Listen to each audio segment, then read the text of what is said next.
Hey everybody. So I'm sure we've all heard about what happened on the subway the other day, or it could have been yesterday.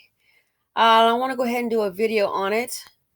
This will be part A, okay, the reporting of it. Then please stick around if you are new to the channel. Welcome. Stick around for part B, the commentary, okay?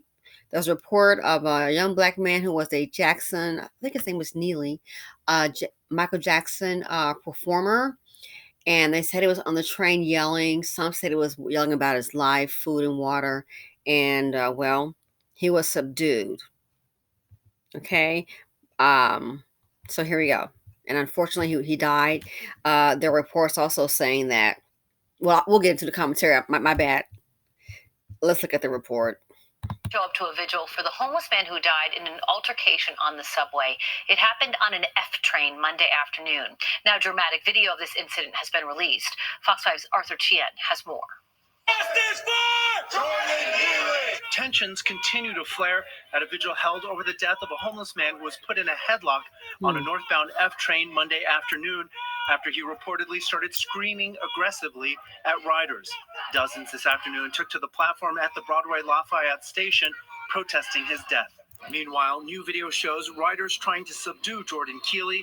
Lying on the floor of the subway car, a Marine veteran has Neely in a sleeper hold from behind, while another man tries to immobilize his arms. That was deeply disturbing, and that causes a lot of fear in people. A separate video shows EMTs trying to revive the 30-year-old who has a criminal record with a history of 44 prior arrests, many of them subway-related, including disorderly conduct, assault, and fare evasion. As for the 24-year-old Marine veteran, he was taken into custody and interviewed by police and released without charges. Some are calling for his arrest. Others say he acted to subdue someone who was clearly threatening people in that subway car. The Manhattan District Attorney's Office confirms they are investigating this case to see if charges are warranted.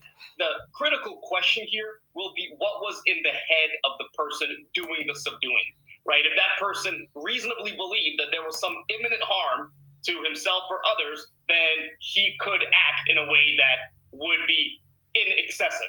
Meanwhile, groups, including the Coalition for the Homeless, see Neely's death as New York's failure to provide crucial mental health services, although it is unknown if Neely ever received or rejected mental health services from the city. Two things are crucial here. The first are the witnesses. Do the people in that subway car feel they were being threatened? The other is Mr. Neely's autopsy, which is underway at the medical examiner's office. Okay, everybody, that's one video. And let's take a look at this video. Check it. Have you with us? I'm Adam Cooperstein, and we're going to start with that death on the subway in Manhattan. We're learning more about the man who died after police say he started harassing people on the F train. And disturbing video shows the moment a bystander subdued him.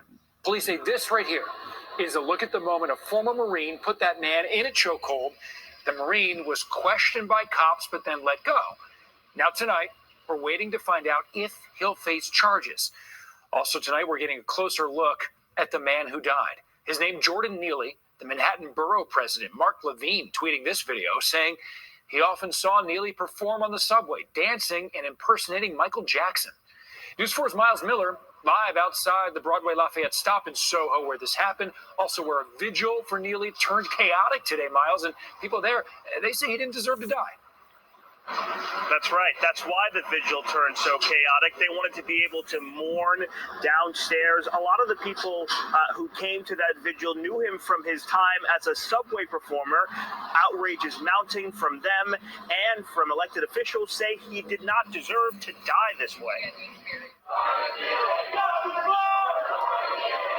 On the Uptown F train platform at Broadway Lafayette Street, a vigil for Jordan Neely, a 30-year-old homeless New Yorker who was put in a chokehold after passengers say he began acting aggressively and threatening riders on an F train Monday afternoon. Is that what we're seeing is people deputizing themselves? and not having a compassionate approach to those who are struggling with mental health and homelessness. Neely was placed in a chokehold by a 24-year-old subway rider for nearly 15 minutes as passengers waited for police to respond. That man was taken into custody after the deadly encounter and then released without criminal charges. A spokesperson for the Manhattan District Attorney tells me, quote, "We have an ongoing investigation," end quote. Governor Kathy Hochul reacting to the video this morning. No, that was deeply disturbing, and that causes a lot of fear in people. And actually, the mayor and I are working so hard to restore that sense of safety. Neely was a well-known Michael Jackson impersonator seen here in this video. Manhattan Borough President Mark Levine noting he'd seen him perform many times and always would make people smile. The incident putting a focus on mental health issues and homelessness in the subways.